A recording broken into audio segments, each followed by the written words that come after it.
बिस्मिल्लाहिर्रहमानिर्रहीम। अस्सलाम वालेकुम students, welcome to the YouTube channel Physics Mentor. हम आज लेक्चर नंबर 14 स्टार्ट करेंगे और ये इस चैप्टर 5 का लास्ट लेक्चर होगा।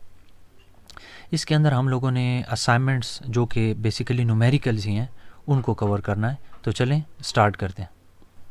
तो स्टूडेंट्स, सबसे पहले असाइनमेंट में ये कहता है कि a rotating pulley completes 12 revolutions in 4 seconds. Determine the average angular velocity in revolutions per second, revolutions per minute and in radians per second.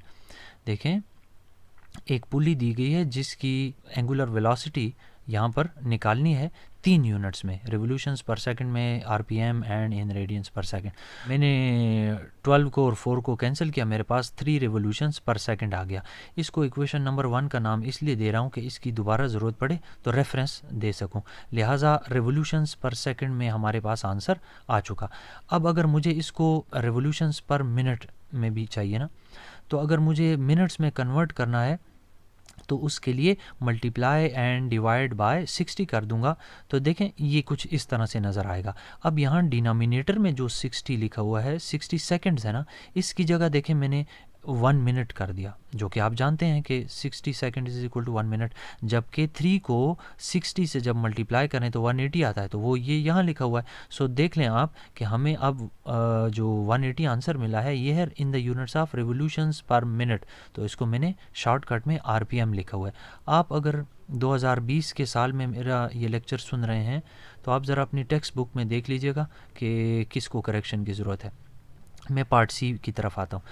अब मुझे रेडियंस पर सेकंड में अगर इसी इक्वेशन 1 को कन्वर्ट करना है तो देखें, रेवोल्यूशंस को रेडियंस में कन्वर्ट करने के लिए मल्टीप्लाई बाय 2 पाई किया जाता है। तो सिंपली 2 पाई से मल्टीप्लाई कर दिया तो यूनिट हो जाएगी रेडियंस पर सेकंड।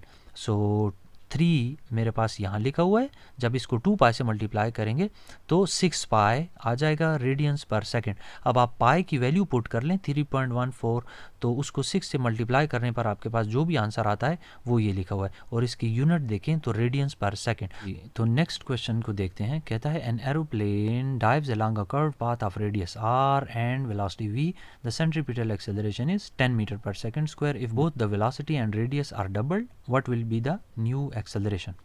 देखें, सेंट्रीपिटल एक्सेलरेशन की वैल्यू उसने हमें दी हुई है।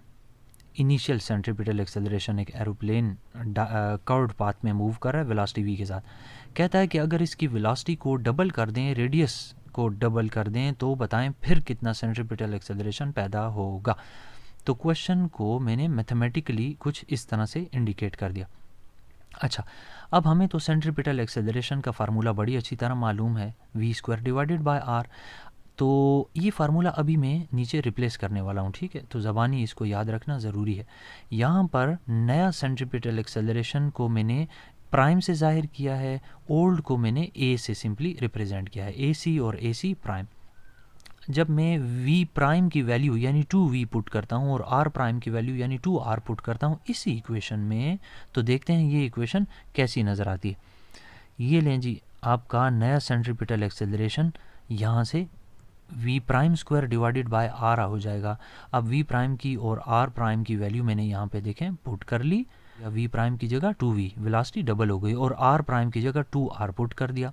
अब 2v का होल स्क्वायर है ना, सो 2 का स्क्वायर सेपरेटली, v का स्क्वायर सेपरेटली कर लिया, और नीचे भी 2r वैसे का वैसे ही है, कुछ कटिंग वगैरह हो जाएगी, मेरे पास आ जाएगा 2v² divided by r।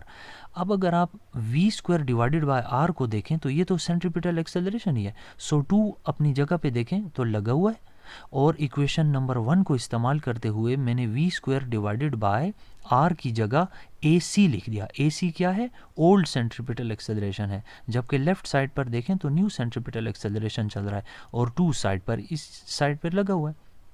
Old centripetal acceleration की वैल्यू तो मुझे क्वेश्चन में 10 गिवन थी। सो मैंने जब वो वैल्यू पुट की तो मेरे पास 20 मीटर पर सेकंड स्क्वायर आ रहा है। इससे ये पता चलता है कि जब उस एरोप्लेन की जो वेलोसिटी है वो डबल हो जाएगी, रेडियस जो है डबल हो जाएगा, तो उसका सेंट्रीपिटल एक्सेलरेशन भी 10 मीटर पर सेकंड स्क्वायर से 20 मीटर पर सेकंड स्क्वायर यानी कि डबल हो जाएगा। नेक्स्ट में कहता है at what speed is a bank angle of 45 degrees required for an aeroplane to turn a radius of 60 metre. देखें पहले आप ज़रा इस पिक्चर को देखें, इसमें एक एरोप्लेन है जो कि डाइव लगा रहा है, ये इसका कर्व्ड पाथ है, मैंने डैश्ड लाइन से रिप्रेजेंट किया है। और अगर मैं इसको कंटिन्यू करूँ ना तो मेरी आप एरो को देखें ये कहाँ घूम रही है, ये बेसिकली एक सर्कल बनाने की मैं कोशिश कर रहा हूँ और उस सर्कल का कोई तो रेडियस होगा। सो उसी को यहाँ पर हमें गिवन है 60 मीटर। ठीक है, ये जो जिस एंगल के ऊपर ये डाइव लगा रहा है सॉरी जिस एंगल के ऊपर ये डाइव लगा रहा है 45 डिग्रीज गिवन है। सो हमसे स्पीड मांगी गई है, स्पीड जो है वो भी उसकी मर्ज़ी की यूनिट्स में, यानी कि किलोमीटर पर आवर में। हम लोगों ने बैंकिंग ऑफ रोड का फार्मूला पढ़ा हुआ है, सो मैं उसी को इस्तेमाल कर रहा हूँ। Tangent theta is equal to V square divided by R G. अब मुझे तो v चाहिए, तो मैंने आर जी को दोनों तरफ मल्टीप्लाई कर लिया, मेरे पास आ गया V square is equal to R G tangent theta. Square root apply करता हूँ तो अंडर रूट में आर जी टेंजेंट थीटा आ जाएगा। आर की वैल्यू मौजूद है, जी की वैल्यू सबको ज़बानी पता होती है। 45 डिग्रीज एंगल है तो टेंजेंट 45 हो जाएगा। आपने कैलकुलेटर यूज़ करना है तो आपको स्पीड की वैल्यू 24.25 मीटर पर सेकंड मिल जाएगी। लेकिन हमें तो मीटर पर सेकंड में नहीं चाहिए, हमें तो किलोमीटर पर आवर में चाहिए। तो मीटर एक छोटी यूनिट है, किलोमीटर एक बड़ी यूनिट है। छोटी यूनिट से बड़ी यूनिट में जब कन्वर्ट करते हैं तो डिवीज़न करनी पड़ती है। सो 1000 पे जब हम इस नंबर को डिवाइड कर देंगे तो वो किलोमीटर में कन्वर्ट हो जाएगा, जबकि डिनोमिनेटर में सेकंड लिखा है, हमें आर में कन्वर्ट करना है। एक दफ़ा फिर छोटी से बड़ी यूनिट में जा रहे हैं, सो मुझे 3600 से मल्टीप्लाई करना पड़ेगा क्योंकि ये डिनोमिनेटर में है एस। सो जब ये स्टेप आप देख लें, अच्छी तरह गौर से समझें कि मैंने 24.25 मीटर पर सेकंड वैसे ही लिखा, किलोमीटर पर 1000 मीटर मैंने यूँ लिख लिया ताकि ये कटिंग भी यूनिट वाइज भी कटिंग होकर आपको समझ आए कि ये किस तरह से कैंसलेशन हो रही है। और यहाँ पर जो सेकंड लिखा था उसको जब 3600 पे डिवाइड करते हैं तो एक बार 3600 ऊपर आएगा तो वो बन जाएगा 3600 पावर -1। दोबारा जब आएगा तो ये देखें लिखा हुआ 3600 पावर +1 फिर से हो चुका। तो आप देखें सेकंड सेकंड से कटेगा, मीटर मीटर से कटेगा और ये किलोमीटर बच गया और यहाँ पे आर बच गया। सो आपके पास आता है 87.3 किलोमीटर पर आर। ये था जी स्टूडेंट्स 5.3 नंबर, यानी कि चैप्टर नंबर 5 का थर्ड असाइनमेंट, यानी प्रॉब्लम नंबर थर्ड। फोर्थ जो है आपकी बुक में नहीं मौजूद, वो डायरेक्ट 5 पर आ रहा है। सो हम भी नेक्स्ट में 5 नंबर प्रॉब्लम देखेंगे। 5th नंबर में कहता है, a cord is wrapped around a rim of a cylinder that has a mass of 10 kilogram and radius of 30 centimeter. If the rope is pulled with a force of 60 Newton, what is the angular acceleration of the cylinder? आप ज़रा इस picture को देखें, इसमें ये रस्सी है, इस सिलेंडर के ऊपर लिपटी हुई है। वो कहता है जब फोर्स F अप्लाई करके इस रस्सी को खींचते हैं तो ये ज़ाहिर सिलेंडर खुलना शुरू होगा, उसके लिए ये रोटेट होगा। दूसरे लफ्ज़ों में इस फोर्स की वजह से टार्क प्रोड्यूस होगा। आप जानते हैं कि जब टार्क अप्लाई होता है तो एंगुलर एक्सेलरेशन भी प्रोड्यूस होता है। सो आपसे उसी एंगुलर एक्सेलरेशन की वैल्यू पूछ रहा है। इस सिलेंडर का मास हमें गिवन है, इस सिलेंडर का रेडियस हमें गिवन है और हमें जो फोर्स अप्लाई हो रही है वो भी प्रोवाइड की गई है। बस काम इतना करना है कि जो रेडियस गिवन है ना वो 30 सेंटीमीटर है, आप इसको 100 पे डिवाइड करके मीटर्स में कन्वर्ट कर लेंगे। अब आ जाते हैं जी सोल्यूशन की तरफ। देखें tau is equal to I alpha, ये टार्क की डेफिनेशन है और टार्क की एक डेफिनेशन आप tau is equal to R F भी पढ़ चुके हैं, जिसमें मैंने sine theta is equal to 1 लिया हुआ है। अच्छा, अब इन दोनों इक्वेशंस को कंपेयर करेंगे तो मेरे पास आता है I alpha is equal to R F, और अगर आई को दोनों तरफ डिवाइड कर दें यहाँ पे तो alpha is equal to R F divided by I हो जाएगा। अब इसके बाद हम लोगों ने सिलेंडर का नाम लिया हुआ है ना चूँकि, तो सिलेंडर का मोमेंट ऑफ इनर्शिया पुट करना पड़ेगा। देखें सिलेंडर का moment of inertia half mr², सबको ज़बानी पता होना चाहिए। सो मैंने यहाँ डिनोमिनेटर में देखें आई लिखा हुआ है, तो आई की जगह जब मैं हाफ mr² पुट करूँगा ना तो हाफ यानी कि 1/2 जो है वो 2 जंप लगा के ऊपर आ जाएगा। ये 2 आपको ये इसलिए लिखा हुआ ऊपर नज़र आ रहा है क्योंकि ये डबल डिनोमिनेटर में था। वही बात कि जब नीचे से ऊपर एक दफ़ा आएगा तो 2 पावर -1 बन जाएगा, दोबारा ऊपर आएगा तो 2 पावर +2। तो डबल डिनोमिनेटर लफ्ज़ आप जहन में रखिए कि जब कोई चीज़ डबल डिनोमिनेटर में हो तो वो सीधा न्यूमरेटर में आ जाती है। अच्छा जी, नेक्स्ट स्टेप में मैं एफ, एम और आर की वैल्यूज़ पुट करूँगा तो मुझे 40 रेडियंस पर सेकेंड स्क्वायर का एंगुलर एक्सेलरेशन मिल जाएगा। नेक्स्ट क्वेश्चन में कहता है a belt is wrapped around the edge of a pulley that is 40 centimetre in diameter. एक बेल्ट है जिसे लपेटा गया है एक ऐसी पुली पर जिसका डायमीटर 40 सेंटीमीटर है। सो देखें, डायमीटर को मैंने d is equal to 40 centimetre 100 पे डिवाइड करके 0.4 मीटर हासिल कर लिया। The pulley rotates with the constant angular acceleration of 3.5 radians per second square. तो अल्फा की वैल्यू गिवन है 3.5 रेडियंस पर सेकेंड स्क्वायर। कहता है at time t is equal to 0, यानी जब टाइम स्टार्ट हुआ the rotational speed is 2 radians per second. तो उस वक्त angular velocity 2 radians per second थी। What is the angular displacement and angular velocity of the pulley 2 seconds later. तो आपसे theta की वैल्यू पूछ रहा है 2 सेकेंड के बाद और साथ साथ फाइनल एंगुलर वेलोसिटी भी। पार्ट ए जो है इसका बड़ा सिंपल सा है, आप second equation of motion apply करेंगे s is equal to V I T plus half A T square. में इसलिए बोलता हूँ कि जब मैं theta is equal to omega I into T plus half alpha T square बोलूँगा तो आपको ये ज़रूर याद आएगा कि ये एंगुलर एनालॉग है लीनियर मोशन का, जो सेकंड इक्वेशन ऑफ मोशन आपने पढ़ी हुई थी। तो चलें जी, हमें थीटा चाहिए, ओमेगा आई की वैल्यू हमें गिवन है, टाइम t की वैल्यू हमें गिवन है, अल्फा की वैल्यू हमें गिवन है। तो जब मैं ये सारी वैल्यूज़ पुट करता हूँ तो 11 रेडियंस मेरे पास आ जाता है। ठीक है, यानी 2 सेकंड्स में 11 रेडियंस का एंगुलर डिस्प्लेसमेंट कवर हो चुका होगा। यहाँ पर देखें, आप ये एक दफ़ा फिर मैं बताता जाऊँ कि टेक्स्ट बुक को आया करेक्शन की ज़रूरत है तो आप ज़रूर कर लीजिएगा, बशर्ते कि नया एडिशन ना आ गया हो। अगर नया एडिशन में ये गलतियाँ हट चुकी हैं तो मे बी के ठीक होगा। अच्छा जी, नेक्स्ट पार्ट इसका हमें कहता है फाइनल एंगुलर वेलोसिटी चाहिए। तो आपको फर्स्ट इक्वेशन ऑफ मोशन याद होगी, V F is equal to V I plus A T. तो ये देखें उसकी एंगुलर एनालॉग यहाँ लिखी हुई है, omega F is equal to omega I plus alpha into T. तो मुझे ओमेगा एफ चाहिए, ओमेगा आई की वैल्यू मेरे पास है, अल्फा की वैल्यू मेरे पास मौजूद है, टी की वैल्यू मेरे पास मौजूद है। जब मैं वो सब वैल्यूज़ पुट करता हूँ तो मेरे पास 9 रेडियंस पर सेकेंड आती है फाइनल एंगुलर वेलोसिटी। कितने टाइम के बाद? 2 सेकेंड्स के बाद। किसकी? इस पुली की, ठीक है, जिसके बारे में उसने पूछा था। तो नेक्स्ट क्वेश्चन देखते हैं। लें जी, नेक्स्ट क्वेश्चन में कहता है कि अब DVD disc has a radius of 0.0600 metre. एक डीवीडी है, उसका रेडियस उसने दिया हुआ है and a mass of 0.0200 kilogram, और मास भी उसका मौजूद है। Moment of inertia of the solid disc is 1/2 mr²। इत्तेफाक से मोमेंट ऑफ इनर्शिया उसने डिस्क का आपको तैयार दे दिया है, वैसे वो देने का पाबंद नहीं था। Where m is the mass of the disc and r is the radius. When a DVD in a certain machine starts playing, जब डीवीडी किसी मशीन के अंदर, जैसे डीवीडी प्लेयर, उसमें घूमना शुरू करे, it has an angular velocity of 160 radians per second. तो उस वक्त इसकी angular velocity 160 radians per second होती है।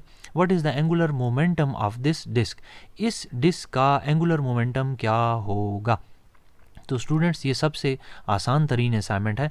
जिस तरह आपने इक्वेशन पढ़ी हुई है ना, लीनियर मोमेंटम में P is equal to M V, तो देखें L is equal to I omega इस वक्त लिखा हुआ है, यानी P is equal to M V का एंगुलर एनालॉग लिखा हुआ है। इसमें L एंगुलर मोमेंटम है, I मोमेंट ऑफ इनर्शिया है, इस डिस्क का ओमेगा एंगुलर वेलोसिटी है। तो I यानी moment of inertia of the disc वो आपको तैयार दिया हुआ है 1/2 mr², मैंने उससे रिप्लेस कर लिया। अब नेक्स्ट स्टेप में देखें, m है, r है और ओमेगा है, तो आपने इन तीनों की वैल्यूज़ ऊपर से दिए हुए डाटा में से पुट कर लेनी है। मैंने जब पुट की तो मेरे पास आंसर आता है 0.00576 kilogram metre square per second. यही था आपका आंसर। स्टूडेंट्स, लास्ट असाइनमेंट देखते हैं। A spring balance is attached to the ceiling of a lift. एक लिफ्ट है, उसके साथ एक स्प्रिंग बैलेंस अटैच किया है। A man hangs his bag on the spring. एक आदमी है जो उस स्प्रिंग के साथ अपना बैग सस्पेंड कर देता है। And the spring reads 49 Newton's, और स्प्रिंग बैलेंस जो है उसके ऊपर जो रीडिंग है ना उस बैग की, उसका वज़न वो आ रहा है 49 newtons. When the lift is stationary, ये ध्यान में रखिएगा कि उस वक्त लिफ्ट जो थी वो रेस्ट में थी। If the lift moves down with an acceleration of 5 metre per second square, what will be the reading of the balance?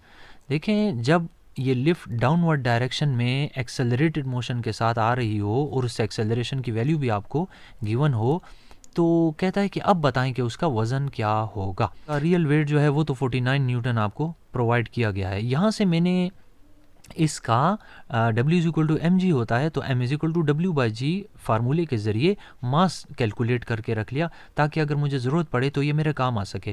Question में हमें चूंकि 5 metre per second square acceleration provide किया हुआ है, सो मैंने वो भी लिख लिया। डाउनवर्ड्स इसलिए लिखा है कि अपवर्ड के लिए और फार्मूला होता है, डाउनवर्ड के लिए न्यूटन्स लॉ को किसी और तरीके से लिखा जाता है। और अपेरेंट वेट हमसे पूछा है, यानी कि स्प्रिंग बैलेंस की मौजूदा रीडिंग जब वो 5 मीटर पर सेकंड स्क्वायर के रेट से एक्सेलरेट हो रहा हो। अच्छा जी, तो मैंने न्यूटन्स लॉ की मैथमेटिकल फॉर्म यहाँ पे मेंशन कर दी। लेकिन चूंकि डाउनवर्ड डायरेक्शन में आ रहा है, तो डाउनवर्ड फोर्स यानी कि W जो कि mg के बराबर होती है, माइनस T यानी कि अपवर्ड फोर्स, और is equal to ma, F is equal to ma, इस तरह लिख लिया। और मुझे तो T चाहिए था, ये माइनस T दूसरी साइड पे ले जाएंगे, प्लस T हो जाएगा, और उस साइड पर ma जो है प्लस है, इधर आ जाएगा तो माइनस हो जाएगा, तो W माइनस ma, ये मैंने इनकी वैल्यूज पुट कर दी। W की वैल्यू 49 न्यूटन है, मास की वैल्यू मैंने ऑलरेडी ऊपर देखें 5 किलोग्राम कैलकुलेट करके रखी थी, और एक्सेलरेशन की वैल्यू भी 5 पुट कर दी। इससे मेरे पास आ जाता है 24 न्यूटन। तो आप अंदाज़ा कर लें कि जब कोई ऑब्जेक्ट एक्सेलरेटेड मोशन के साथ डाउनवर्ड डायरेक्शन में आ रहा होता है, तो उसका असल वज़न देखें 49 न्यूटन था, लेकिन वो उसका उस वक्त एक्सेलरेटेड मोशन के दौरान जो है वज़न 24 न्यूटन अपीयर हो रहा है। तो ये था जी स्टूडेंट्स आपके असाइनमेंट वाला पार्ट। मेरी दुआ है अल्लाह ताला से कि मेरी ये जो छोटी सी कोशिश है, इससे आपको ज़्यादा से ज़्यादा फ़ायदा पहुँचे। आप पढ़ने वाले हों या पढ़ाने वाले हों, मैंने सब के सब को फ़ायदा पहुँचाने के लिए ये सिलसिला शुरू किया है। तो चलें स्टूडेंट्स, नेक्स्ट चैप्टर के साथ आपसे जल्दी मुलाकात होगी। तब तक के लिए मोहम्मद मुज़म्मिल को फ़िज़िक्स मेंटोर से इजाज़त दें। और अगर आप लोगों ने सीरीज़ पूरी की पूरी नहीं देखी, तो आपकी स्क्रीन पे वो अपीयर हो रही होगी, आप उसको देख सकते हैं। अब तक के तमाम न्यूमेरिकल्स में अगर आपको कुछ पूछना हो, अगर आपके पास कोई मल्टीपल चॉइसेस हैं, वो आप मुझसे पूछना चाह रहे हैं, तो आप मुझे बिल्कुल भेज सकते हैं। मैं आपके सवालों के छोटी छोटी वीडियोज़ की शक्ल में जवाब दूँ। तो चलें जी, अल्लाह हाफिज़।